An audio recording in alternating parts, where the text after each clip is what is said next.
Welcome to the Good Oil, Annie O'Brien. Thanks for having me. Well, we've just got this podcast going. We've had Maurice Williamson, we had Winston Peters. You're kind of the woman of the moment, at least on X. So I thought I'd get you on early because there's a lot of things that we can talk about. There are. I have to say, when I found out I was third in line after those two, I got a bit of, imposter syndrome. Well, I don't think you're an imposter. We've chatted a fair bit on X and otherwise.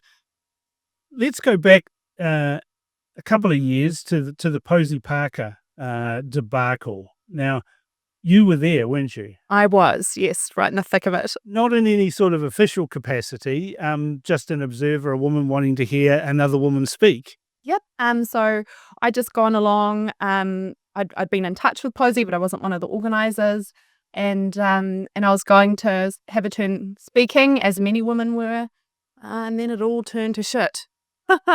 Yeah, it looked like from an outsider's perspective that it was a riot.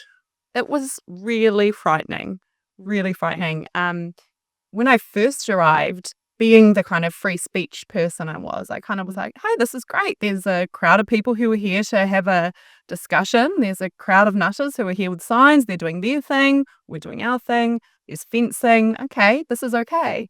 And then it quickly became clear that it wasn't okay. We got surrounded. And then when they pulled the fencing down and rushed us, I thought I was going to get very hurt. And I thought they were going to kill Posie. When you say they, who's they? Mostly it was actually men. And this picture of, rainbow smiling kids with signs that the media kind of put out there is just not an accurate portrayal of what it was. Up at the front, there were a mixture of men who claimed to be women and just men being men. And they were the ones who tore down the fence and rushed at us. And it was a very acute display of male violence, actually. You could say it's misogyny. It was. I mean, they hate us. Especially TERFs like you. Yeah. We are outspoken in that we set boundaries as to what a woman is. And that enrages a certain group of people, men and women, but in particular, men from the left are furious with women like myself who dare to say, actually, no, you're not allowed here. And this is what a woman is. They still get very angry with me when I make those assumptions. It's interesting. It seems that the left like new women, not the old-fashioned type, with wombs. Yeah. Exactly. Right. Yeah. So they're defending the rights of blokes to dress like girls and call themselves women. Yeah, and they're supposed to be the most marginalized and vulnerable human beings on the planet. I recently had a group coming after me online after the Benjamin Doyle stuff. It was the ALL, I think, Aotearoa Liberation League, or it'll be three people who meet in a phone box if you can find a phone box. Well, they dug up that. Didn't have to dig up because it's all public, but that I'd done an event with Speak Up for Women at Parliament a number of years ago, and that it had been held during Trans Something Week. I didn't know this. Trans Fabulous Week or something like that. There are so many trans days and weeks and months, and well, there's 427, genders, isn't there? Yeah. So I mean, you can't really schedule an event without hitting one of them, to be honest. And they said, Trans Visibility Day is about, remembering our dead and the violence against trans women, blah blah blah blah blah blah blah. And so I said, you know what, if we'd have stood up and honoured the dead trans people in New Zealand due to murder, we wouldn't have needed any time at all, because in the last decade there have been none. Now let's look at how often women are killed by their partners or ex-partners in this country. We're here to talk about women, not old-fashioned ones. yeah. And there's this like make believe kind of LARPing of oppression. If you're a trans, Actually, that's a good term to call trans whatever, right? I've got this thing when I try to explain it to people, especially younger people, what trans anything means, a trans woman, or just substitute the word trans for the word fake, right? And that's what you're looking at. But LARPing's a really good description. I mean, you normally think of people dressing up and doing Dungeons and Dragons or, Roman I era mean, a type lot of them do things. that as well, but that's what it feels like to me, because especially when you have someone like Dylan Mulvaney. I'm not sure if you've heard of Oh, him. yes. We all know about the Bud Bud Light, Light yeah. disaster. That was a real marketing coup for Bud Light. Yeah, maybe not the best idea, though. The Biden administration allegedly helped them out of that one and piled funds into them. You But still can't buy Bud Light in Costco or anywhere like yeah, that. It's a toxic brand now. but with Dylan, that's a classic example of he didn't just decide he wanted to present himself femininely. He took on a whole persona and mocked what it is to be a woman. He still does. And so for me, it is laughing because it's all of the exaggerated stereotyping, taking the absolute piss out of what it means to be a woman. It isn't about wearing pink and putting on, fake nails and dancing and, that is not a woman. That is effeminate behavior, I guess.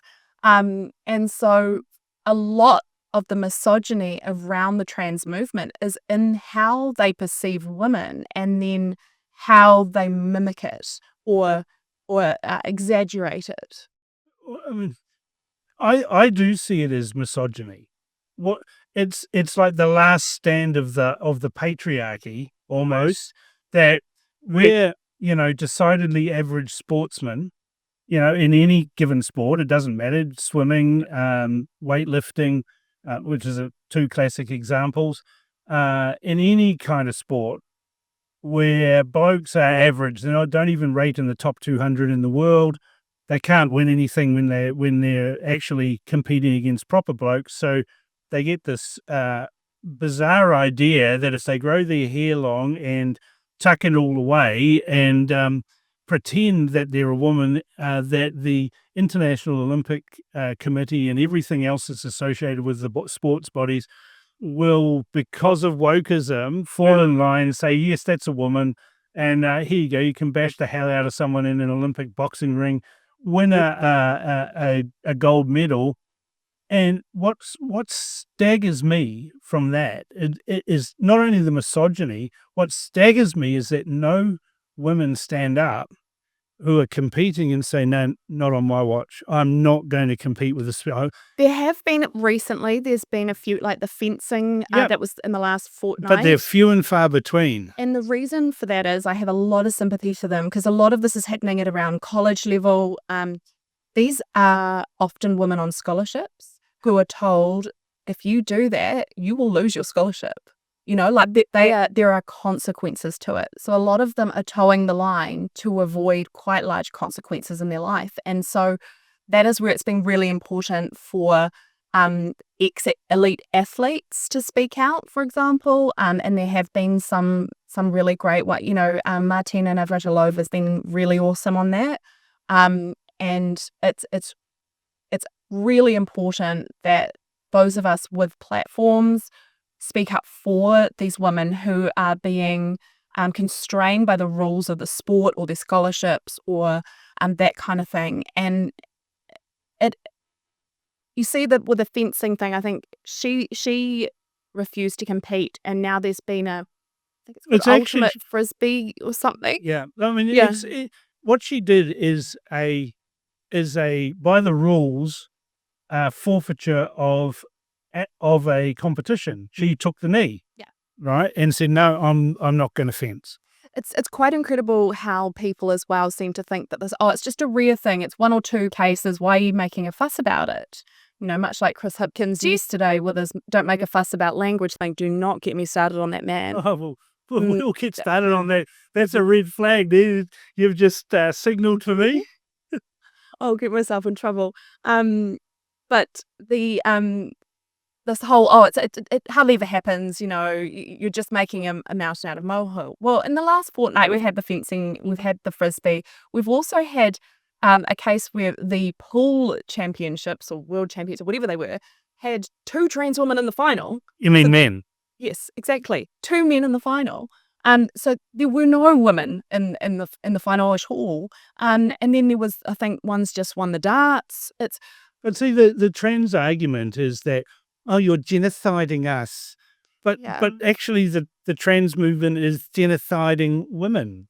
Well, I think that the word genocide is being used increasingly in more ridiculous situations. And so I tend to, I guess, ridicule people who make that claim, that we're genociding anyone.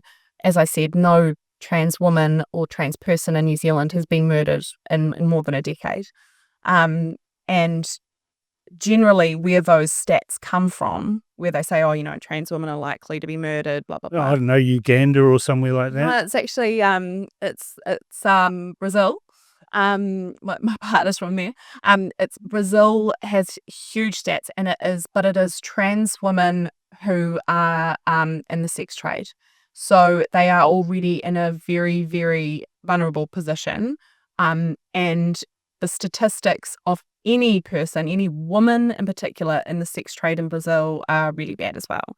So it's kind of a misnomer, and it's used in a lot of the Western countries as a kind of like, this is how vulnerable they are, when the stats don't bear out in those countries themselves. There seems to be a crossover in all of this woke sort of, I call it woke wombleism, right?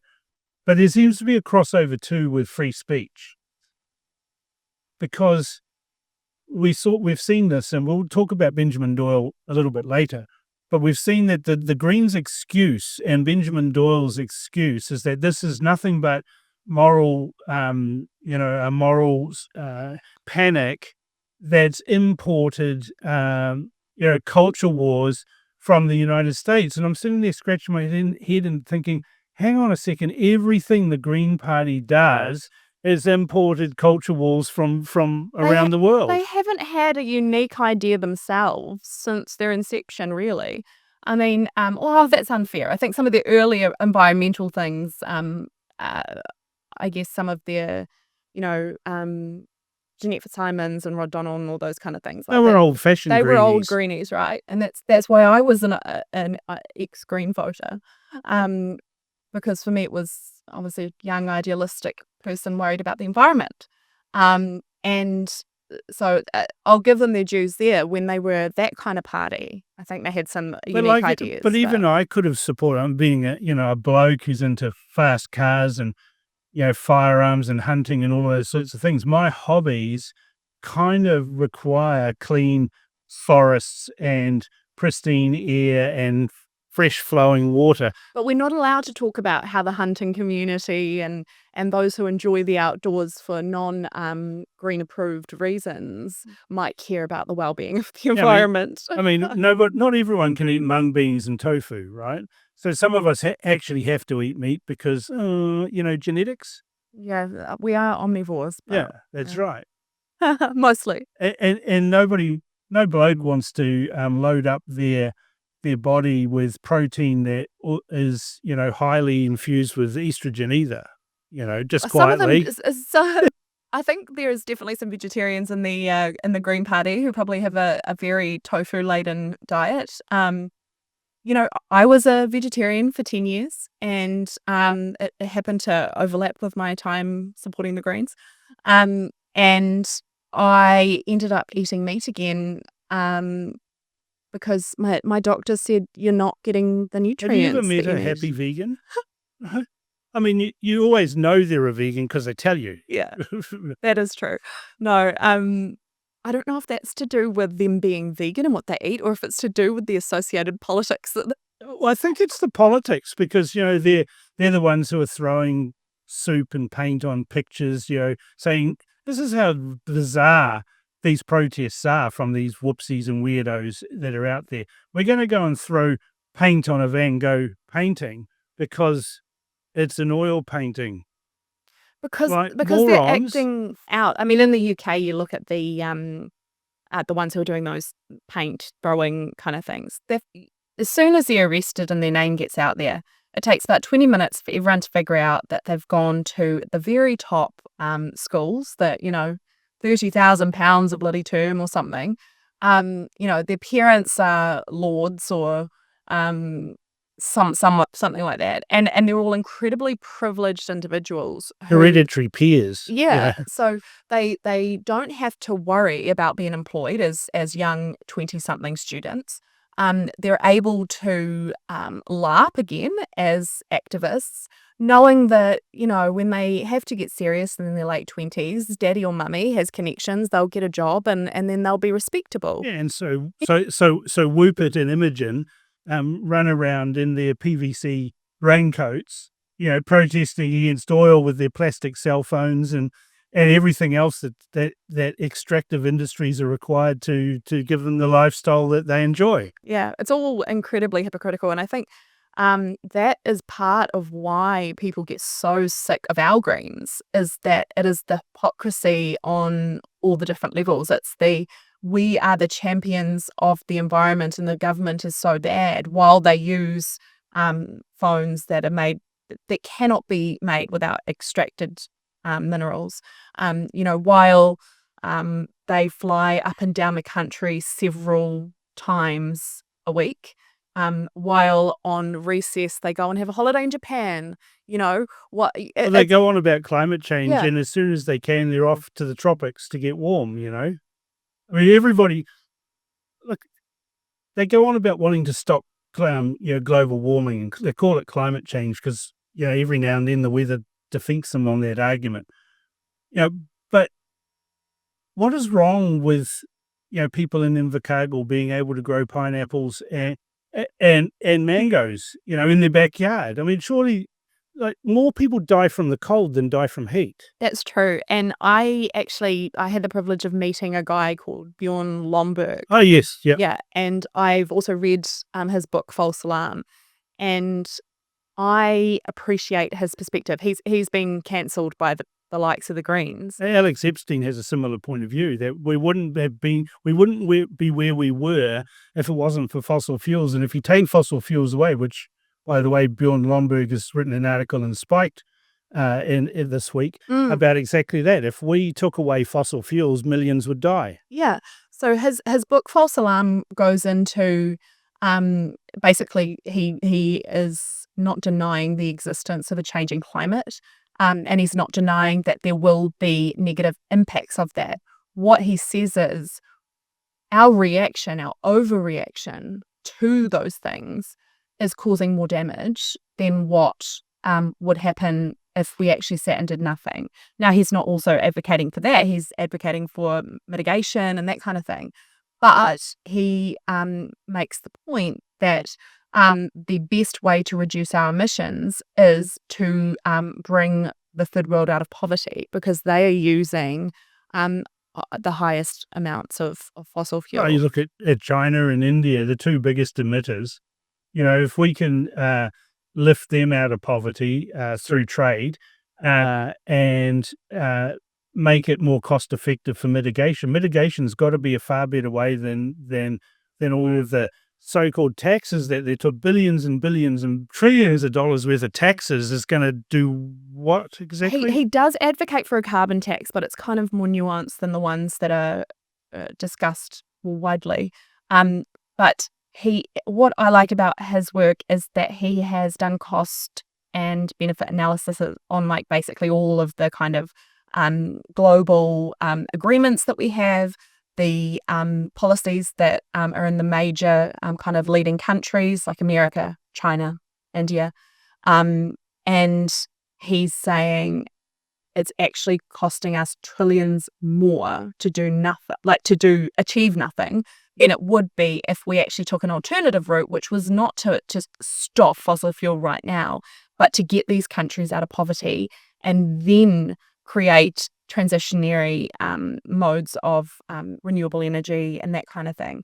I find that so interesting. And my favorite example he gave in his book was the New Zealand example. And it was just like, it just encapsulated Jacinda Ardern's a prime ministership, I guess. If you can call it that. Yeah. And so he said, it's this goal for net zero started with Helen Clark, but then, it's mostly under Jacinda. And basically she was going to bankrupt as a country if we see through her plan of net zero. And the downstream results of that would be increased poverty, lower quality of life for all of us, and a whole lot of other things. That's what the green dream is, living in a cave, going out with a club and bashing wheat and dying at 25.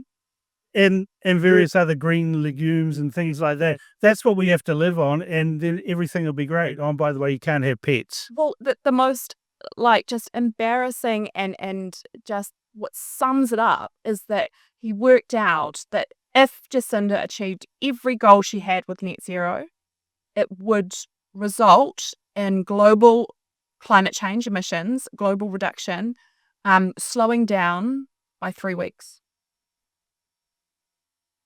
So destroy our quality of life in order for climate change to slow by the 3 weeks. That is what our impact is. So why are we performing and virtue signaling, and look how we're doing all this stuff to make life for people who are already struggling a lot harder, so what we can not make any difference at all. Yeah, so we can all drive Teslas, forgetting, of course, that lithium and cobalt and all the other things that go into making your gay electric car. Well, they've been cancelled now. Yeah, oh no, that's right. So, yes. So now we're allowed to say that electric cars are bad because Elon Musk. I think they're bad just because they're shit. But try and tow a boat or a horse float with an electric car and see how you get on. Yeah, I think that was Labor's idea, was that all the farmers were going to have electric ute. Right. Yeah. And that's why there's so many of them all around the world, isn't it? They sit there and go, we're going to have electric utes in New Zealand. That kind of requires them to be in other places, because we're rounding figures on the number of cars we sell in New Zealand. So we don't get to dictate what the world's going to drive. And these morons all expect us to drive. And it only takes a disaster to find out how good your electric car is. Oh, totally. And even look at the policy that surrounded that push from Labor. Oh, let's subsidise the richest people who can afford these cars in the first place and who want to show what good Greens they are. Let's give them 10, 15K off their, 70K, 80K, 90K car. What about the poor people? Oh, they can keep driving their, 1998 Ford something. Honda Accord. Yeah. And then, we'll just start taxing them, but we'll subsidise the people. Because we actually don't want poor people to have cars. What they fail to say is they don't want poor people to have cars. They want poor people to take buses, or any other form of public transport. So poor people don't get to choose. Poor people have to take a form of transport that picks you up from not where you live, takes you to not where you work, right? With people you don't want in your house. Yeah. And that's called winning, apparently. Well, that's because poor people are political props for the Green Party. That's who they speak for. And the Labour Party. Yeah. That's who they speak for. But the electorates that the Green Party get the highest votes in are not the poor ones. It's where all the leafy suburbs are, with doctors' wives. Like Morris Williamson was talking about doctors' wives and lawyers' wives, and they vote Green because it's for the environment. They don't realise actually the Green Party hasn't got any environmentalists. There are a few, but they're back. They're There's that guy who climbed up trees. He's in there, isn't it? Yeah, I think Land Fam as well seems to be. She always, whenever she kind of makes a contribution, she's trying to bring it back to the environment. I think But she'll get run out of the Green Party. That's the thing. Whenever there's anyone who brings something of environmental value or a little bit of sensibleness, like Tiana, he does a great job when he's in the speaker's chair as the Greens assistant speaker. And I look at that and go, he's got to be probably the most sensible MP. He doesn't get a look in at he should be the co-leader, not Chloe. He's got a few brain cells there to rub together. I mean, yeah. Let's just dig a bit more into the Greens, seeing as we're talking about them. They're a basket case, really, of every known nut job that there exists in the woke left. They're not unique here in New Zealand either. This is something that if you go and just give a Google to any Green Party around the West, you find these same issues because the movement attracts people who are on the fringes, who have ideas and beliefs that don't fit in mainstream parties. You take Chloe Swarbrick, right? Her claim to fame, and you hear it all the time from left-wing commentators, bearded idiots and various other fools that are out there. They go on about how she came third in the Auckland mayoralty. That was a long way third. And that was a tactic. And it was a long way third. Yeah. So that's second loser. Yeah. And she was very successful at using that as a profile boost so she could then run for parliament. That is what Tory Whānau tried to do and failed because she accidentally won. So, and then we got the revelations that actually Tory's a bit shit. Yeah, the polling that came out yesterday was not good. I think she's at 18% and Ray Chung is charging forward, and thank goodness, I think Wellington. I'll wait till Andrew Little hits his straps. You know what? Andrew has his drawbacks, but I hope that he wins because of the options that Wellington has. And they're always going to elect a lefty. He is the most moderate of them, and even though every ministry he touched turned to blowing shit, I think he's got more ability than the other options. I think he does have ability. I mean, he used to run the EPMU before they changed their name to A2 or whatever the hell it's called. He does have some sort of semblance in how these things operate. And I'd love to watch the live streams when Angry Andrew comes out. Well, Angry Andrew is always just there under the surface. Imagine, how it went with Ngāpuhi and various different iwi and hapu up there. The last iwi to sign up to a treaty settlement, they still haven't because they have arguments over which pub they're going to meet at for the next round of discussions. And Andrew Little's photos of Andrew Little just with nasty looks on his face, but I kind of felt sorry for him. It's a tough gig, man. It is tough. I mean, pivoting onto the Māori stuff now, but there is nothing easy about reconciling historical grievances. Even imagined historical grievances. Yeah. I mean, there are obviously two main narratives now in New Zealand of what our colonial history means and what our future should be. And they're poles apart. And they're not just poles apart, they're planets apart. Yeah. And so for any government, whether it's Labour or National-led, the treaty negotiations minister has a tough job because they are never going to make everyone happy. Well, you don't know which Maori you're going to meet in your negotiations, right? You could have the treaty was a fraud, right? Which was the common narrative in the 70s. That's when the land marches happened. That's when, Whenekupa took the big, hikoi. Well, Whenekupa, I love her because she actually, she would have been a TERF, which people don't like me saying, but she once said at a meeting, because she was on the front table and all the blokes were making a ruckus and weren't listening to her. She wanted their attention, and she threatened to lift up her skirts and show them where they all came from. And I just think that is fantastic. And so she's obviously, she knows what a female is. She also knows what Te Raupraha's haka means too. Well, she also said, and what they don't like is that she said that we signed the treaty to become one people. We did. And that is now not the narrative. And so it is inconvenient. And just like when she gets invoked, there's a groan from the young ones. I mean, look at how the Greens and Te Pāti Māori react when Winston dares to bring up South Rananata. This is the guy on our $50 note who up until 5 minutes ago, we absolutely revered as our top statesman of And now he's Māori, an Uncle Tom. And now he's an Uncle Tom. How did that happen? How did that happen?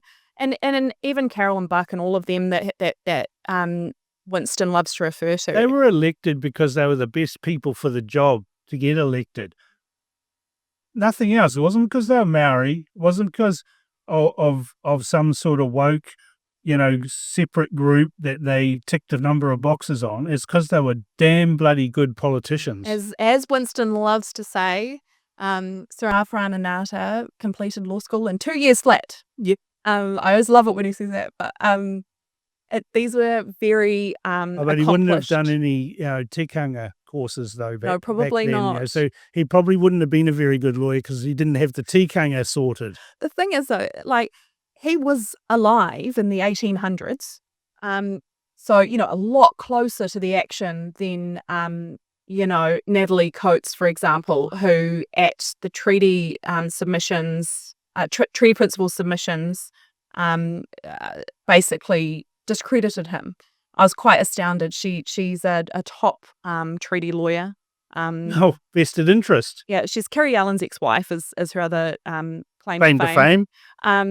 And I'm sure that she's very accomplished. But I was watching a few of the submissions, and I was just horrified because she sat there and you could see her kind of figuring out how she could get away with discrediting him.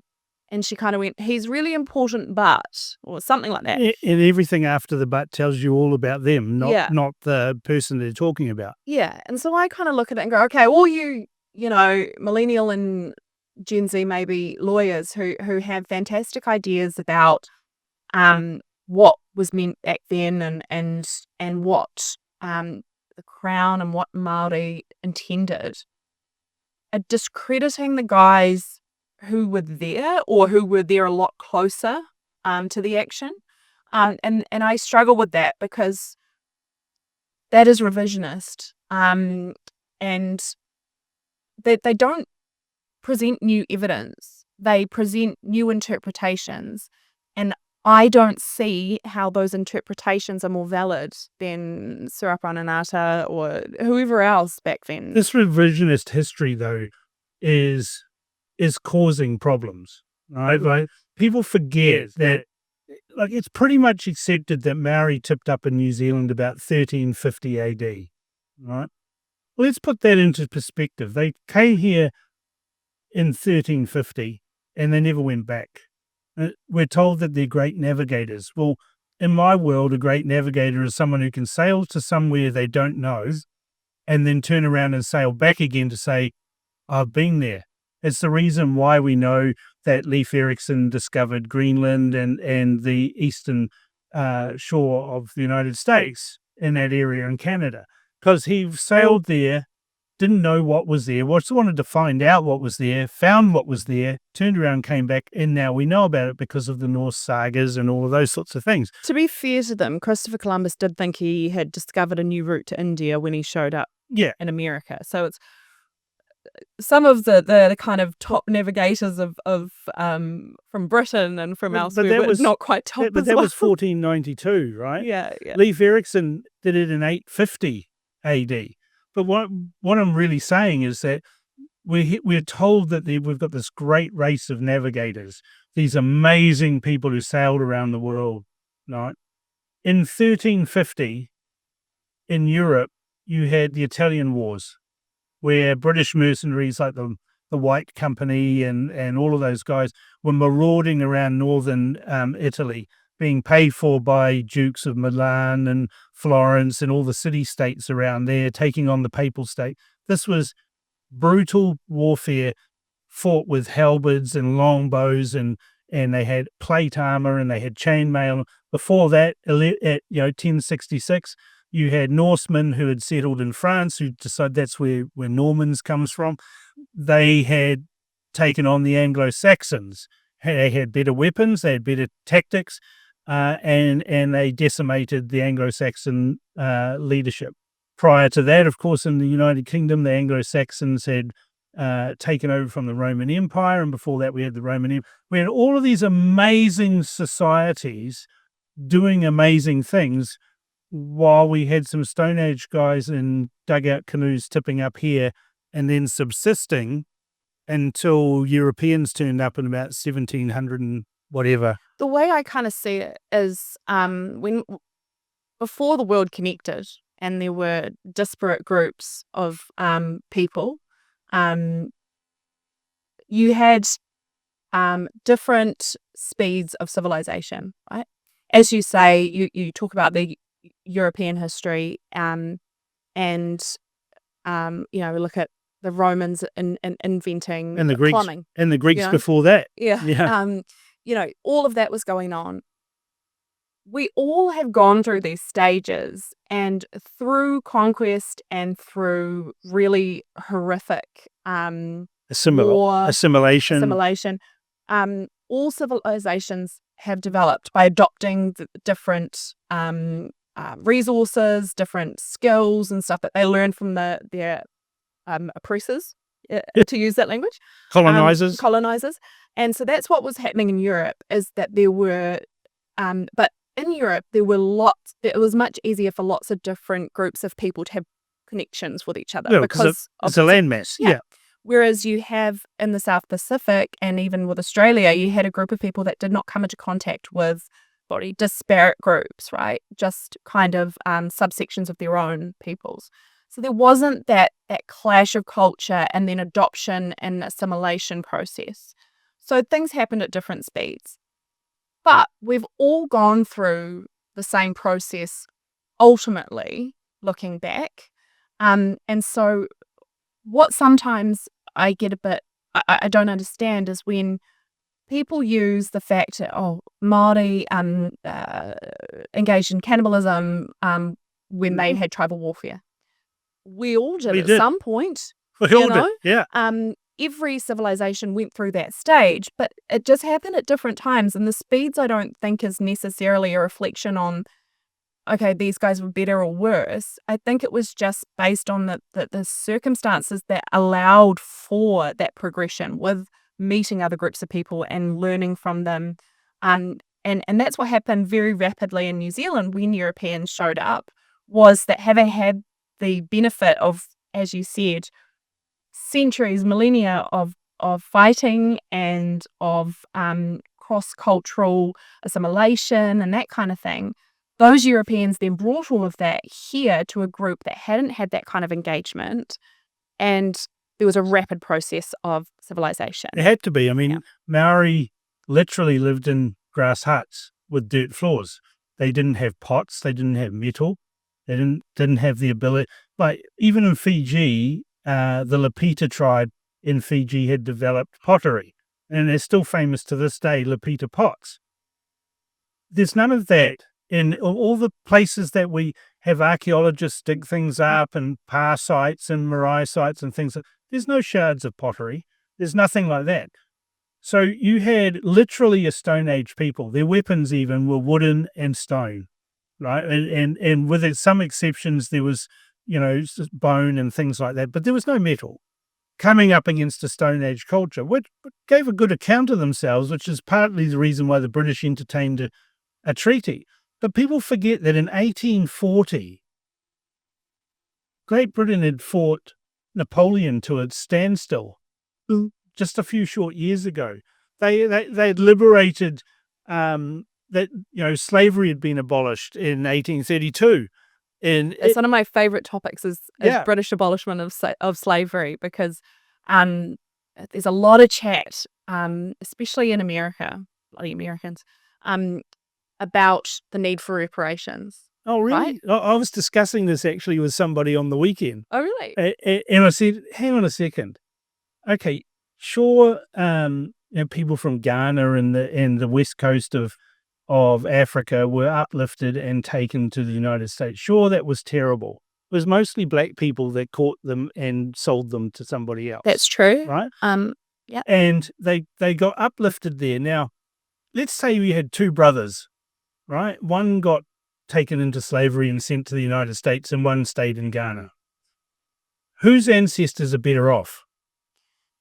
Oh, that is a very spicy take, and I can see where you're going with it. I'm not being racist at No, all, no, but no. when you talk about Yeah. reparations, who are we paying the reparations to? That is one of the big questions, is also especially when you have populations which are descendant of both the slave owners and the slaves, that becomes very complex. But the reason I bring up Britain is because people like Wilberforce kind of enacted policy change and convinced the Parliament of Britain that this needs to happen. We Through need their to. religious upbringing It was about religion yeah, that was very is the Christianity. catalyst. Yeah, Christianity was key to it.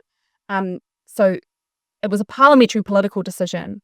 That decision, you think about how hard it is to get any parliament to agree to anything. But that It was the especially. most expensive decision ever made, because it was literally, I think, until 2015, Britain was still paying off debt incurred in order to end slavery, which was, of course, the absolute right thing for them to do. But it was bloody expensive.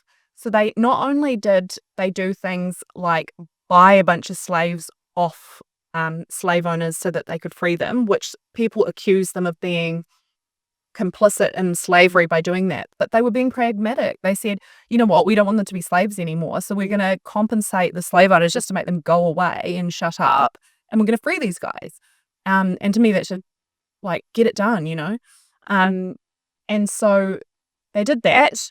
They also then spent 150 to 200 years patrolling the seas and fighting with the other countries that were still doing slavery and trying to stop them. Most of which are Islamic countries. A lot of them were, yeah. I mean, I've been learning a lot more. I did history at university, so I love all this stuff. And but a lot of the colonial history that I did is to do with British Empire, and I've been learning a little bit more about Portuguese Brazil. But if my you don't partner. know your history, you can't avoid the mistakes that history's given us to learn from. Totally. And it gives you perspective as well, because as I'm learning more about Brazil, for example, which was one of the later ones to end slavery, like literally was within the last century.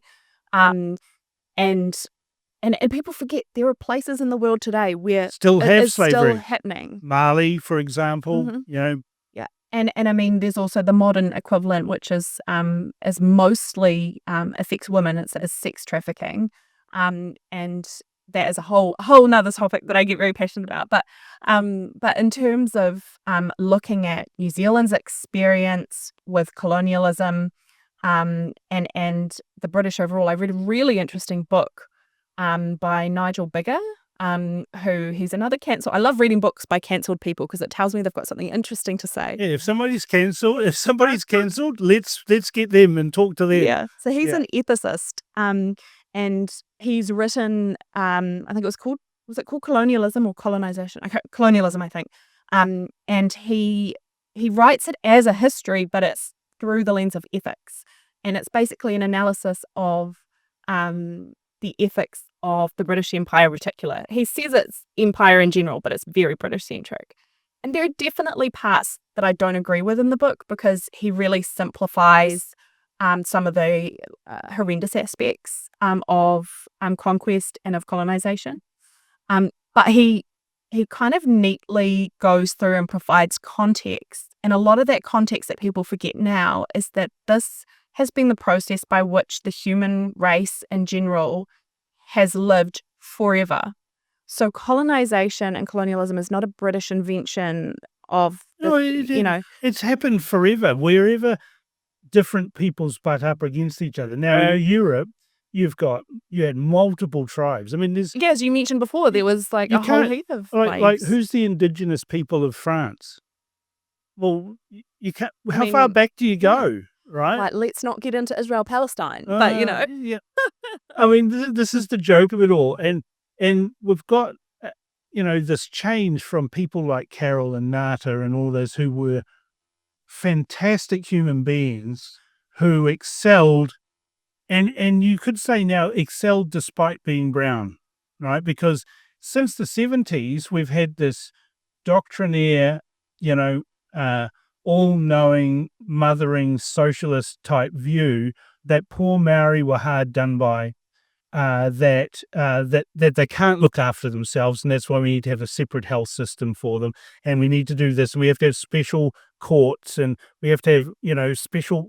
Can't let them own land in their own right. We'll let them have this protected idea of tribal lands, and so you've got, millions or 1 million Maori now that are trying to share a tiny infinitesimal portion of so-called Maori land, and they can't utilize it, they can't develop it, they can't do anything with it because it's this overarching view that Maori can't look after themselves. And it disgusts me to see politicians of all shapes and sizes and color saying, oh no, Maori can't Need look their after, hand they held, need their yeah. hand out, they need this, they need that. And it's this welfareism that has done more harm to Maori than anything else. And you look at people like Winston Peters and Shane Jones, they don't say they're Maori. They just are. Yeah, it's interesting. Before I kind of spoke about the two very different kind of visions of what colonization was and the poles apart, there is also a different binary that exists within Māoridom now. And you have the kind of Te Pāti Māori part of Māoridom, and then you have like the Winston, Shane Jones part. And then you have everything in between. Yeah. And what I find very interesting as someone who doesn't have any Māori heritage is that it is somehow being determined by those who know better than all of us, the media and the academics and all of them, that Te Pāti Māori are the ones who most accurately speak for the million or so people. They got like 4%. I think it was less than that. Of the vote. Yeah. And so who are the kingmakers here? It's the media and the academics and stuff who are giving credibility. Our society. They're betraying New Zealand with their woke. Again, we come back to this overlapping of free speech, and the media are now policing free speech. They're deciding who can run adverts, right? Who can. I know that one particular company that has Waitemata in their name was ordered by NZME to change their advertising to correctly pronounce the name of their company, but it's their name of their company. Well, because they didn't say Waitemata, or yes, okay, they said Waitemata. Right. Okay. And which is all a matter of when you learn how to say it. That's right. But see, if you listen to the radio now and you hear the ads for that company, you'll hear them say Waitemata. It changed, and it didn't change because language changed. It changed because some woke liberal mandarins in charge of media who wanted to virtue signal that they were better at Maori than everybody else. It's Beehive Māori. Beehive Te Reo, yeah. Beehive Te Reo decided that you're going to now change the way that you want to portray yourself in advertising, right? And so they were dictating to a private company how to say the name of their company and charging them for the privilege of it. We're seeing that with Hobson's Pledge as well. We're seeing that the media are saying, no, you can't run that ad because it might be divisive. Well, I find it quite interesting watching our media crumble. Contort themselves and then crumble. Yeah. So yeah, we're being policed by the mainstream media, and what you say is Beehive Te Reo, right? About what we can and can't say all the time. It leads into the discussion over Benjamin Doyle, really. Well, look how the media scolded Winston for not using they them pronouns, which I'm sorry, I'm not going to do it. I'm not going to do it either. I refuse to entertain their delusion. For me, it is a step further even than someone who wants to present and be perceived as masculine or feminine. It is a narcissistic and attention-seeking, I'm something different. But it's worse than that, right? Yeah. I'm something different, and I'm insisting that you, when you're speaking in the third person about me, contort your brain. And we saw the media getting it wrong. We even saw the Green Party getting it wrong in their stand-up. Well, Chloe told off was it Jason Walls? I think that was who it was. She stopped in the middle of the stand up and said, Benjamin's pronouns are they, them. And he's like, oh, I'm so sorry. Like, you know, I'm like, we're going to have a struggle session in the middle of the stand up. But that's what Winston just, I don't care. Yeah. So what? And it's such a distraction. It's okay, we're going to spend all this time talking about the fact that a bloke who happens to enjoy dressing sometimes in a feminine kind of way. Well, sort of. Yeah, sometimes. You know, that he needs a stylist. Just quietly. It's interesting. It's unique. It's designed for a reaction. And that I don't know, when I grew up, people who went around looking for reactions all the time had eyes rolled at them. It was, oh, here he goes again. He just wants everyone to pay attention to him. So he's going to, you know. But the media didn't just scold Winston Peters. They then went on a witch hunt against you, but also against Holy Hekatuateka. Yeah. Right. And sought to dox him to try and. They did dox him. They did dox him. You know, the thing, they accused me of all sorts of things in dirty politics, and now they go and do it routinely as of right. They do the very same things they accuse me of, they do all the time. All to try and shame a guy who, you know, having spoken to him a few times, he can't be shamed. No, he can't be. And I mean, I've spoken to him a few times now as well, and he just really, like, they made him out to be a political operative. He really just cared about the issue. Right? Yeah, he kind of is doing his own thing. And I think if New Zealand First, who he supports, suddenly started standing for things he didn't stand for, he'd be gone, which is not what can be said for a lot of the tribal supporters of other parties.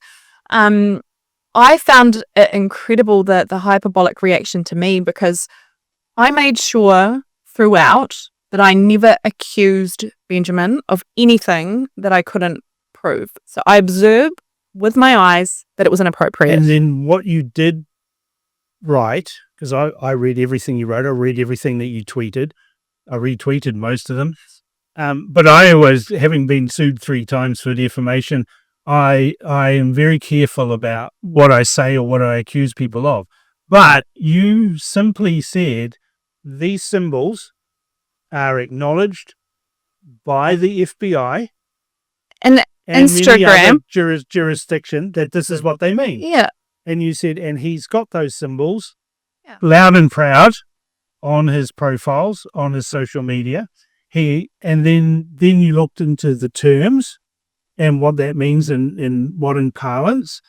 And then we saw Benjamin Doyle stand up, you know, in, I don't know how to describe it. I mean, extreme hubris, maybe. Oh, it was saying, you're all being mean, you don't understand my jokes, and I like being called Bussy. That's my nickname. Now, I don't know anyone, male or female, who wants to be given a nickname that means a boy's anus.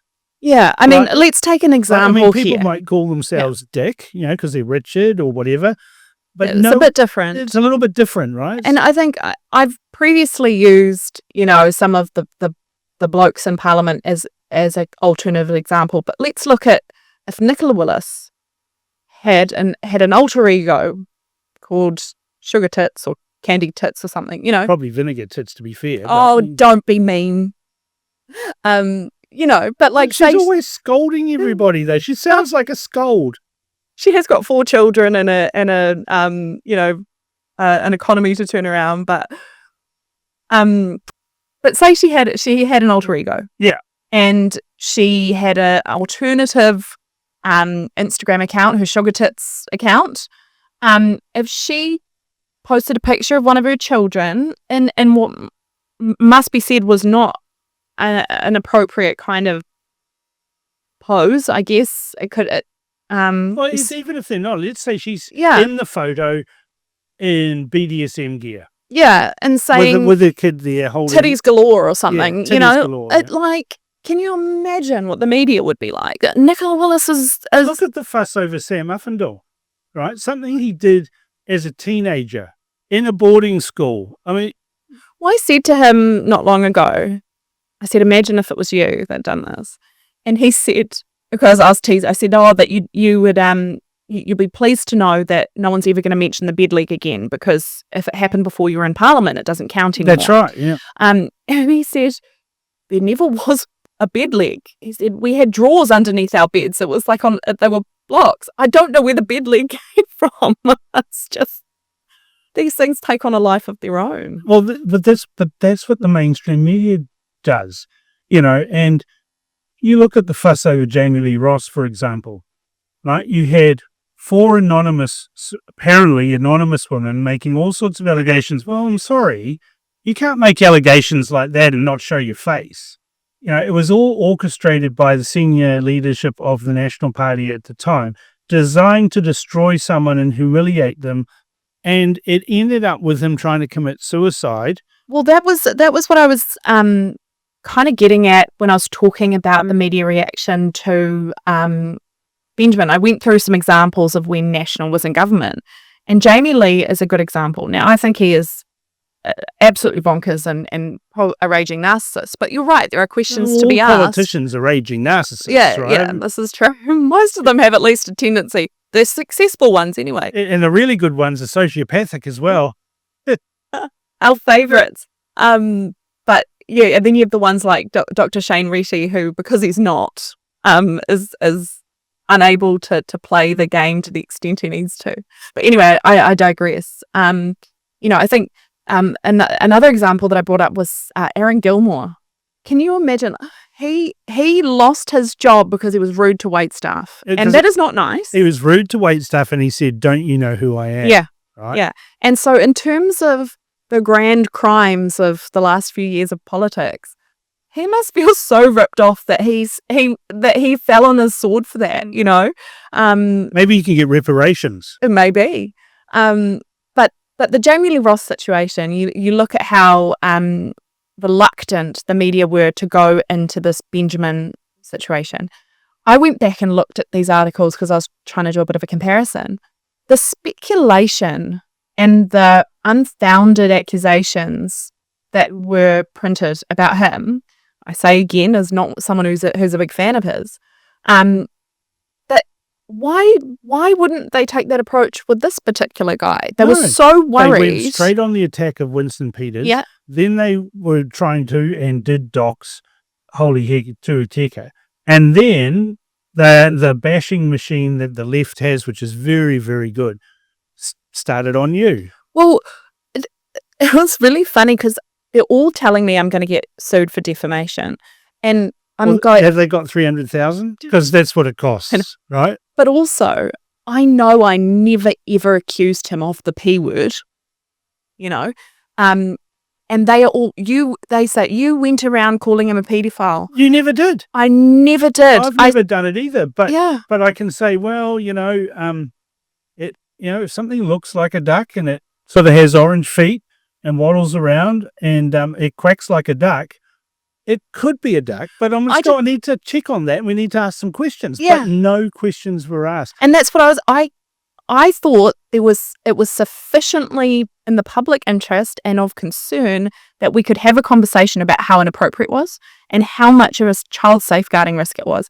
Not just, he could have done nothing else but have put up an inappropriate comment with that picture. It is still a massive red flag for safeguarding. He didn't even say sorry. Well, he doesn't think he's done anything wrong, and he said that in a press conference. He thinks he is the victim of a moral panic. Well, no, actually, recent history has shown us that child safeguarding measures and policies and how we expose children to online situations are so key because of the way that child exploitation happens in places like churches, sports teams, places where there are adults in positions of power and influence where they can leverage vulnerabilities. We have developed red flags that we pick up on, and we should talk about that. It should never be a case that we're not going to talk about this because we don't agree, or we don't. This is the thing, and we know there's a lot of things we're not allowed to talk about. And those are the things we should be talking about. David Seymour's treaty principles, but we're not allowed to talk about that. If you talk about that and support it, you're a racist. Well, that's not an argument. It's just not an argument. You've got him being called a racist because he wants everyone to have the same rights. Oh, okay. So now we've got this left-wing thing of, again, policing speech, twisting it so it means something else. So George Orwell wrote the book on this as a warning, not as a manual, right? And now you've got the Benjamin Doyle situation again, where you've got journalists like David Fisher, who straight away went after Holy Reese or Holy Hekatui Teka, went after you, raised this apologetic sort of explanation about trans life and what it all means, without declaring in the article that his son is trans and thinks he's a girl, despite the fact his son was in the Herald going on a starvation protest against the genocide in Gaza, right? Was that his child? Yes. Oh. Right? And that is a direct conflict of interest in him writing any story about trans issues, not disclosed by the Herald, not disclosed by him himself, and he's just done another article where he's got some of his ex-SAS mates to say there's a 25% risk of Benjamin Doyle being harmed. Based on what? We didn't get to see the report. The report's not published for us. How do we know David Fisher didn't come up with that number? But also, it's rubbish. I don't know how Sanjana Hitatua is still being used as any kind credible? He is there is records of him being agitprop in Sri Lanka. You can find he's advocated for violence in Sri Lanka. Yeah, he caused a lot of angst over there, and then he's come over here as part of the disinformation project. But he's gone again. He's not here anymore. Which is another question I had was, okay, are we now always going to get kind of offshore agitators to come into our most contentious? But this is this expertism that has been criticised by Douglas Murray, for example, saying, who's an expert? Right? Are you an expert? We've got this thing, no, you just stay in your lane. You need to, and we saw this with COVID. Well, what do you know? You're not a virologist. Well, it's Susie Wiles who studies, luminescent bacteria. She was quite unbearable. I think what COVID did was utterly break the trust of the people in institutions. And experts. Yeah. And so we are now in a position that is very dangerous and very volatile. And that is that we have very good reason not to trust institutions, experts, governments, because we've seen in a matter of just a few years, lies being utterly pulled apart. Safe and effective. Yeah. And the problem with that is that we have a good reason to distrust these people, but we need a way to legitimize knowledge and to say this is high quality knowledge and this is low quality knowledge, because we don't want Joe Blogs down the street having the ability to go and do brain surgery. We do need to have... Well, there's professional standards. Yeah. Right? And so we do need to be able to differentiate between an expert and not an expert. But how do you do that when you have destroyed trust in the idea of experts? And then they bring in this, we're seeing this in the United Kingdom now, where Keir Starmer is being accused of having a two-tier policing service, rules for one group of people and rules for everybody else. He denies that it exists, yet every day on X, we're seeing videos of people being confronted by armed police for daring to say, I don't understand you, could you speak English, please? Or saying that they disagree with a school policy. I'm really worried. I was born in the UK, and so I kind of have an interest in both Oh, places. Now, that's a hook that they can hit you with. Oh, they do. Why don't you go back? They tell me all the time. They've run little campaigns on X over the years of hashtag send Annie back and all that kind of Well, stuff. I get the same thing being born in Fiji, right? Well, why don't you go back to Fiji? Because I live here. You know, everyone in New Zealand, including Maori, came from somewhere else, right? We know Maori came from somewhere else. They told us in their legends. Well, there used to be a lot of pride in kind of tracing which waka you came from, you know? Well, they still do it in the courts now. It takes half an hour for a court process to get going because every lawyer stands up and recites his pepeha, on which waka and all this sort of nonsense. Yeah. I think, going back to the UK, I look at what's happening over there and I am increasingly worried. It will happen here. Well, we as in the Free Speech Union, I'm on the board of that, have fought very hard against hate speech laws and various other iterations that they've tried to hit us with. We've thus far been successful, but the left in particular, and they're like rust, they never sleep. They just keep coming back. And I don't know that Kiwis understand that if we had not won these battles over and over again, we would be in a situation where there would be 30 people a week being imprisoned for speech. It is happening now in New Zealand, right? We had a case of Nobody on X, for example, who was raided by armed police. He's got 5 children. They came at dinner time, but basically forced their way into the house, all because of some mean tweets, basically. None of which breached the law. And in fact, in the Official Information Act request documents that he's obtained, they say these are legal, but, mean. And so they go and terrorized and took his firearms license off him, tried to get all of his guns on the basis of that he called someone a dork, basically, on Twitter. I think he was reported to Oranga Tamariki as well, which is horrendous. But they looked at it and went, nothing to see here. Nothing to see here, yeah. Thank goodness for that, because... But it could have gone terribly wrong for him. I know. Yeah. It's the term I think that they use in the UK, and that has been used by our police force, is awful but lawful. Well, that was the exact term that the police here used in the Official Information Act documents and emails. It's lawful but awful. Well, so what? See you later. There was a cartoon in one of the papers a couple of days ago, and it was a picture. It was depicting Jacinda getting abused, little speech bubbles. You're dead, blah blah blah.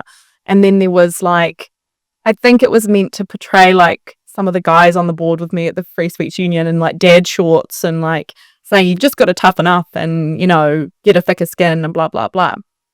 But it's a straw man, because actual death threats are not free speech. Those are illegal. They are illegal. I mean, I've received death threats during dirty politics. Yeah. I received probably thousands of death threats. I have received every kind of violent threat that you can imagine. The left-wing men who are enraged by my existence are very quick to send rape threats, death threats, violent threats.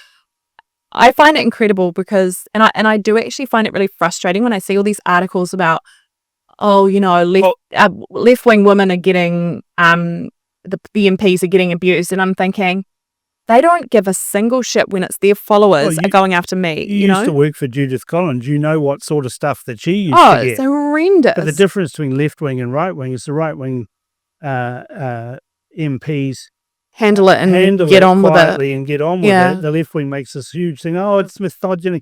You couldn't say a bad word about... I get it all the time on X. I criticize someone for an action that they've done, and I give somebody who's a truck driver from Taupo who says, oh, there you are, punching down on women again. Yeah.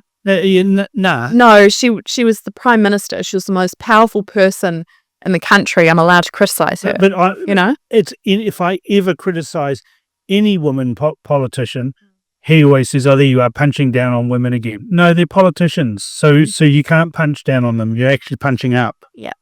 And it is a very woke cultural Marxist thing to do, which is to assume victimhood in any situation. And a lot of these, especially with the Green Party, you see it with this Benjamin Doyle situation, they use that as a weapon. They retreat into victimhood so that they can retain the power in the situation. Because you have criticized their action, they can't defend the action, so they retreat to victimhood. And it is classic of woke politics. And unfortunately, and this is where I just know I'm going to upset a whole lot of people on the right now as well, we're seeing it emerge in what's being called the woke right as well. No, that's a good point that you raised there. Like, I'm seeing this term woke right all the time. What does it actually mean? So a lot of people are really confused. I'm actually writing something at the moment that I hope to publish this week.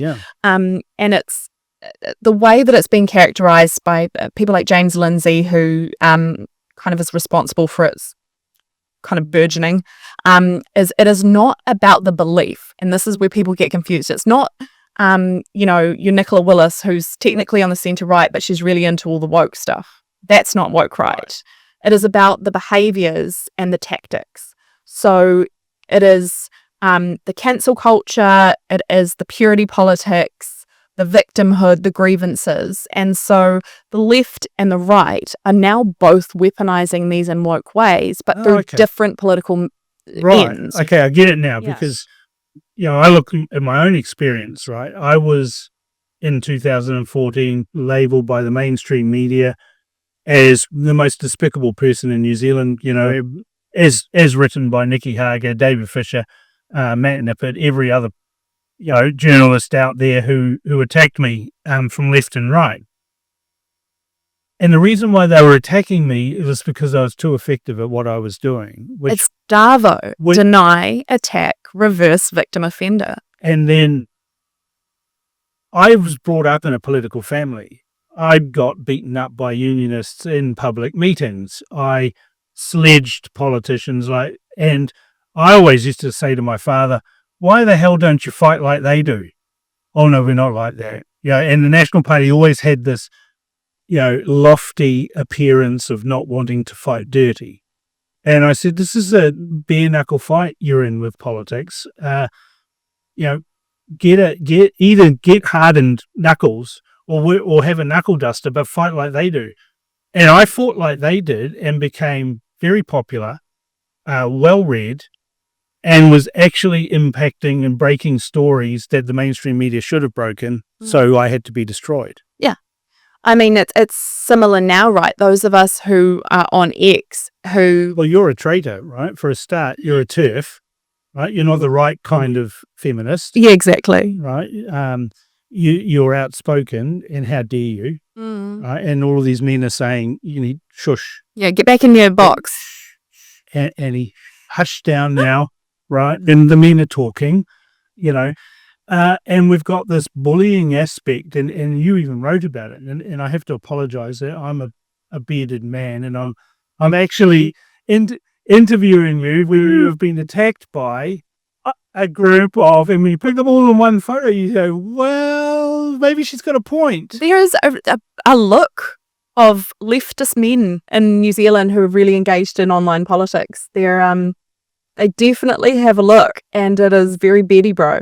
And some of them are very, very angry at me, and spend a worrying amount of time on their podcasts talking about me with their guests. And now, on the plus side, no one listens to the podcast. This is true. I doubt that Martin Bradbury, for example, got 40,000 views on X for any of his podcasts. I doubt it. And speaking of, he wrote something incredibly hurtful. And actually, really, if a right winger had written it, he would have been called a homophobe. He would have been there was some really disgusting things he said about lesbians in there. And but Martin Bradbury's got a history of misogyny, right? He does, and I know his background. I know his history. I know some of his ex-girlfriends. I mean, my inbox when he published that became very full of women telling me stories, and I was really hurt by it because I felt it was, well, most of it was wrong, but also Well, if I Martin hadn't Bradbury actually- said it is wrong. So, but I can't remember who it was that said, one of my friends said to me, like 100 people maybe will have read it. Like, just don't worry about it. no, well, yeah, I've spoken to some people who used to be authors on the Daily Blog, and they all left because each one of their articles would get maybe 100 people, right, read it. Whereas your articles got many more. Your subscribers of Substack are vastly larger than Martin Bradbury's audience, and certainly the same goes for me. Yeah. So I actually don't care anymore what I'm getting those losers better at say. not caring, but It's hard. it is hard. Like, I think because with Martin, I had been on working groups several times and we had disagreed on a lot, but I'm someone like, if I disagree with you, that doesn't mean we don't get on. I disagree with Chris Trotter on probably 40% of stuff that we disagree.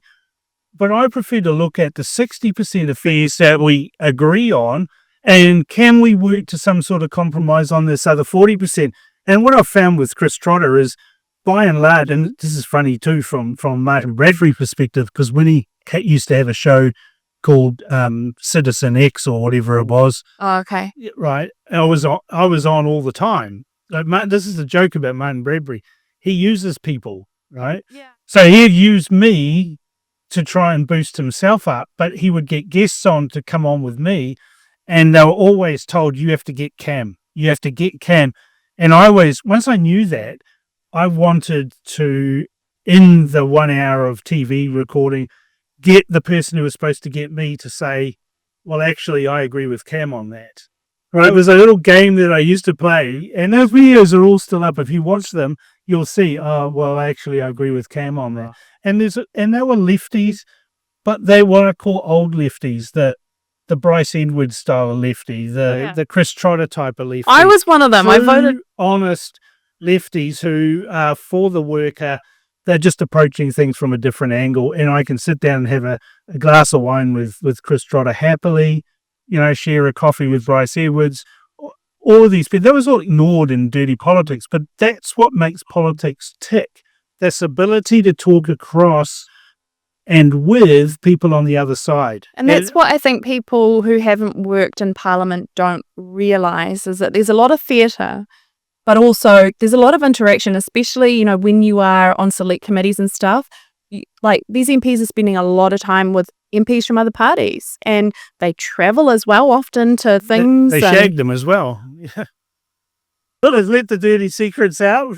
Same with the media, right? The media are just as bad. Yeah. So, yeah. But I learned this from my father, right? I learned, like, if you ask National Party people to give a vignette of Dad in his presidency of the National Party and all, you'll get a range that goes from wonderful to thoroughly nasty, depending on where they come from. If it's on the Bill English side, it's all, horrible stuff. But if you ask people on the left who know Dad and have worked with him, they'll wax lyrical that he's a man of his word. And Matt McCartan's one of those people. He says to me, oh, how's your dad doing? Pass on my regards. Because they've dealt with them in the back rooms when they're nutting out policy clashes that need to be resolved in order to pass a law. And at a president-to-president level, or a backroom operator to backroom operator, these sorts of interactions occur. And that's what I find the most disgusting thing about polarization in politics, is this loss of that backroom stuff that makes things happen. That kind of collegiality across the aisle type stuff. Yeah. An example of it that I always think about is when we had the two referenda, the End of Life Bill and the legalization of marijuana. There were two different approaches, right? You had two different referendum, and one passed and one failed. David Seymour championed the End of Life Bill, and he went around and he lobbied the entire House on it, and he really worked hard. With good, cogent, logical explanations. Yeah. And having watched my mother die, I wish she had had the opportunity to have that. I mean, it's a contentious topic, but It is. the fact is that he did the across the aisle, I'm going to go talk to everyone, I'm going to talk about their concerns, I'm going to massage it out. The legalization of marijuana side just went around calling anyone who disagreed with them racists because they said, well, this affects Māori more, so if you don't agree with this, then you're a racist. And so they brought no one along. They never actually entertained some of valid arguments. I remember saying to some of them, hey, you're approaching this wrong, right? You know, Totally. People say, oh, you know, I used to hear people say to me, oh, we can't legalize cannabis because if we do, then people will drive stoned. I said, they're doing it now, right? It's not going to lead to an increase. There could have been a really, if you legalize it, you remove criminals from the manufacture. You remove you have legalized dispensaries. You have, you monitor it and control it just like you do with tobacco and alcohol. Yeah. And it's just the same. You still regulate. You don't and like, deal with issues of people that are addicted and that like they do in Spain and Portugal. They deal with them as a mental health issue. See, this was the conversation we should have had. And this is what, if instead of, Chloe and the Greens shouting racist, if they'd have led a conversation about, okay, if we make this a medical mental health issue, addiction. Put an age limit on it. Yeah. How are we going to resource this? How are we going to fit this in our system?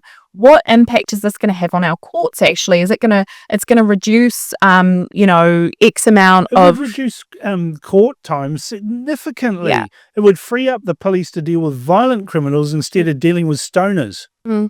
And so these were the very productive conversations we could have had in this process. But instead, there was no collegiality. There was no attempt to go and talk to people on their terms. You over here might be a Green and your arguments for legalizing marijuana might be X, Y, Z. But if you want to convince conservative over here, you need to talk on their terms. You need to find out what is it that's stopping them from supporting this. And actually, it's not going to be the same reasons that you have. It's going to be something different. It's like the gay marriage debate, right? Like if people go, oh, it's about love. It's about this. It's about... No, you know what? It's not about any of that. It's about equity. In my book, it was about equity. If I have to have a mother-in-law, so do you, right? And this is what people get really cross of me because I'm a lesbian and I have friendships with those on the right who have previously perhaps voted against marriage equality. How can you be friends with them? They're the enemy. And actually, it's a zero-sum game to nowhere. It is. And I've had some very interesting conversations with friends of mine who voted against it and who did so because they're Catholic. And for them, the institution of marriage is not a secular... it's a covenant. It's sacred. It is a religious issue. So they don't think the government should even be the ones regulating it. It's a church issue. And so that I'm like, okay, that's your perspective and it doesn't offend me. And to be honest, I agree with you on the equity. I am not so bothered if we have the exact same marriage, if you will. So long as we have the same legal framework. Yeah, so that's what civil unions were supposed to do, right? Yeah. And like my partner and I aren't married. I keep hinting to her, but she's divorced, so she's a bit cynical about it all. She's probably scarred. She's like, I've already done this. But I keep dropping hints and wiggling my ring finger at her and all sorts. But yeah, I think that there are actually reasonable and non-bigoted reasons for it, and that you can have discussions. And I find it incredibly annoying when people tell me I can't be friends with people because of that. The other one is the abortion issue, because I'm pro-choice, because I have run a women's group. How can you be friends with Simeon Brown, well, because it doesn't matter. We've got the rights that we need here in New Zealand. I'm not worried about our laws. Our Prime Minister has said that he will not touch them. Simeon, I know, It- will not touch them. You know He's what the it health is? minister. It's the left bringing in moral panic. It is. It's importing the Importing, American. importing Roe versus Wade argument. Absolutely, and it's not going to happen. I mean, that's another one that was totally misrepresented. Well, exactly. People were saying to me, because I said the criminal thing that was America has two shit options in terms of there are very big risks with either of them. But if I was them, I would vote Donald Trump. And that was like, I was not allowed to say that. It's an awful thing to say. He's an awful human and blah, blah, blah. And one of the things that would always... Awful human who's done more for women in 5 minutes. Exactly. Than all of the womble stuff that's been going on. Exactly. Yeah. And people would bring up Roe v. Wade with me. And I think it is criminal how women were made to be frightened over there before the election, when the situation was that Roe v. Wade has for 2 years sat there as a federal issue, and Kamala Harris and Biden did nothing. They've just left it there. Because they wanted a culture war. Exactly. And so all that Trump said was, I'm content with this being an issue for each state. He did not say... And that's what people forget, is the United States is a federal system that has a federal government that does certain things. And what Donald Trump said is, well, this should be... Well, and it's in effect what the Supreme Court said. This is not a federal issue. This is a state-by-state issue. Exactly. And so what we had was a situation where Donald Trump was going to leave the status quo, which he has thus far, and it's state-by-state issue. So what we have is some states that have it legalized and some that don't. So although in New Zealand, we have a universal application in our tiny country. And I realize that it's not ideal for women who are in a state where they can't get it, but they can travel to other states. The alternative is that the Democrats push it back into the courts and fight it, and it sits there. Meanwhile, they still don't have any access in those states. But the Democrats don't care. I mean, one thing we've seen from the last election in the United States is the Democrats don't care. Everything they accused Donald Trump of doing, they actually did, right? He was impeached for apparently doing something in Ukraine, but Biden actually did that in Ukraine. I mean, it's such a mess, and I personally find Trump derangement syndrome really annoying, but I also find Trump devotion syndrome really annoying as well. And I think there are people who cannot say a good thing about him, and there are people that cannot say a bad thing about him, and both are wrong. It's like David Farrar, right? Yeah. Every article he writes about Trump is negative. Now, I said to him, how can you do this? He said, it's good for comments, right? So he's just being mischievous, right? He is being a troll, and it all comes out, right? I like at looking at things for not what someone says that someone's done, but what have they actually done? Yeah, I mean, that's always the... And what are they actually doing? And if you look at some of the things that Trump has done, I don't agree with 100%. I'm definitely not on board with tariffs. However, that's the one that's... I'm like, oh, where are they going with this? But here's the thing, right? I had Winston Peters sitting in that exact same seat, and I said, what do you think? He says, well, I'm the foreign minister. I have to be careful what I say. But here's the thing. The United States is a sovereign nation. We've got tariffs on certain things, like ambulances, for example. Who knew there was tariffs on importing ambulances, right? Clearly, there's a local manufacturer in New Zealand that has paid for some lobbying and has made sure that there's some tariffs in place so that they can compete against anyone who wants to make an ambulance somewhere else. But we don't have a fuss about our tariffs. We are a low tariff country for sure. But the United States has got, for example, with Canada, products that are imported into Canada, US products that have got 300, 400, 500% tariffs on them. And Trump says this is wrong because we don't have 300% tariffs on Canadian timber coming into the United States, but they're giving us tariffs. And so, you know what? You can all get fucked. I want to have an equal playing field here, and you can either come to the party and talk or not. I'm kind of, And I'm loving what he's doing because He's negotiating like Ray Donovan negotiates, right? He's got a bag of cash and a bat, right? You can have the cash, the bag, or you can have the bat.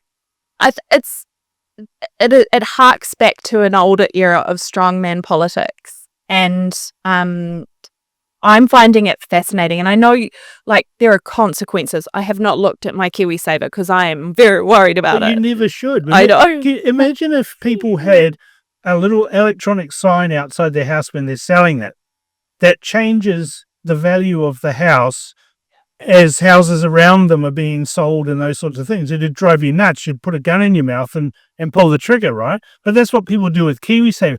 KiwiSaver is a long-term policy. I don't know how old you are. I'm imagining something in the 20s, you know. I'm 34, but bless you.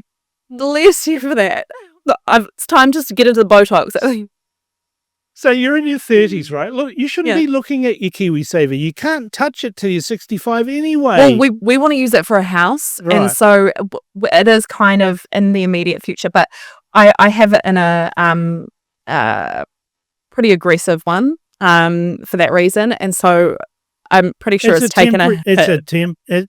But it isn't, because if you look at the you know, the various indexes, the drop wasn't even down to the level that it was in 2019 with COVID. Yeah, right? In COVID, my KiwiSaver took a hammering, and it's, everybody's did. And so I kind of joke about it, but in terms of being, you know, a student of history and a politics nerd, this is a fascinating time. Like, what a time to be alive! You know, it's exciting, you know, and doing what you're doing, you know, in advocacy and things like that. It is exciting. It can be a bit tedious sometimes, you know.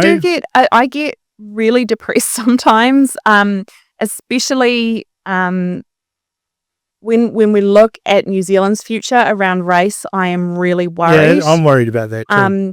And I say that as I didn't submit. I submit on most bills that kind of are important. I don't submit at all, because take the bill about euthanasia, right? 80% of the submission, or 90% of the submissions on euthanasia were against the bill, and it was passed anyway.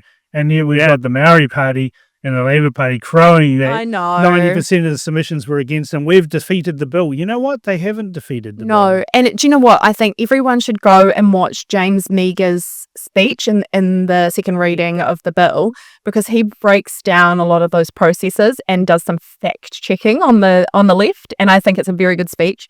And he makes the point that it's not a poll. The select committee process is not a poll.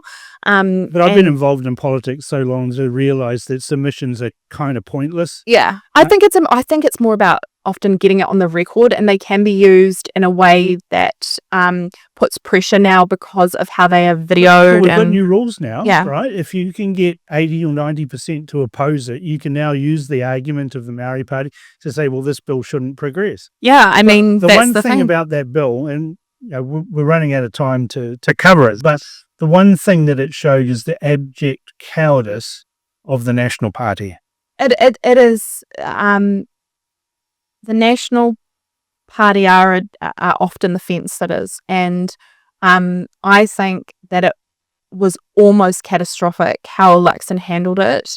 He's managed to scrape through, but he got out-negotiated in the coalition. He was always going to get out-negotiated by Winston. Oh, Winston, you know, he absolutely annihilated him. But, you know, he got out-negotiated by Seymour on this. And then he made the mistake of quickly kowtowing to the media and saying, we're not going to vote for it, we're not going to vote for it. And that looked appalling. It looked so bad, because then they had all the arguments of this is a waste and you're doing this and you're ruining the country. Except his own justice minister said, I think this is an important discussion that we should all have, and then voted against it. Yeah. So but I do sympathise with that position, because personally, I didn't submit because I couldn't agree with either side. I spent this treaty principles bill, especially on TikTok, just sharing submissions and content because I wanted people to make up their own mind. And I didn't submit because of all the speeches probably in that second reading,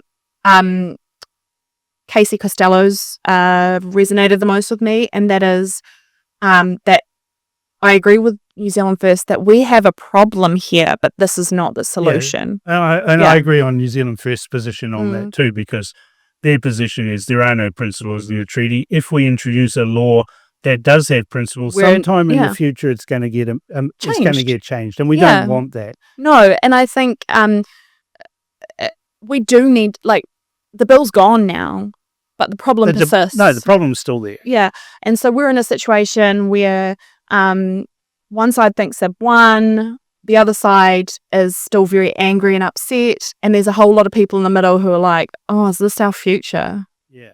Like, oh. It's not good. Yeah.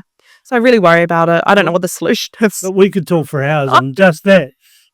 But, it's been a real pleasure having this discussion. There's some good topics that we've covered that kind of went all over the place. Yeah, been all over the place. But you know what? Some of these, I hope that this podcast will give people a better understanding of who Annie O'Brien is. Yeah, that would be nice. Because the media only wants a quote. What's your quote on David Fisher contacts you? Why did you say this? Yeah. Well, I didn't say that. Or and you go backwards and forwards. But this is why I'm doing these things, because I think that in a non-confrontational way, we can have a discussion. You can tell people what your thinking is, and people can look at you and me in a different light. Well, I find that a lot online, my intentions get questioned or get maligned, and I'm seen as like a bad actor or a bad face. But it's drive-by shooting. They're commenting. They're going, oh, this is a shit take, so I'm going to comment on that, without actually bothering to pick up the phone or even just message, hey, Annie, what did you mean by that? Well, I love, like, we've talked about some really complex and controversial stuff today, and I love it when we can have those conversations. We're not trying to kill each other. I know. Okay? I hate it when I try and have these conversations and it turns into a shit fight. And I'm like, hang on. We can disagree but have a good chat here. 100%. We're never going to agree on everything 100%. Nobody can. And to expect that is bullshit. But so it's been a real pleasure having you on. Thank you so much for your time. Well, thanks for having me. Thank you.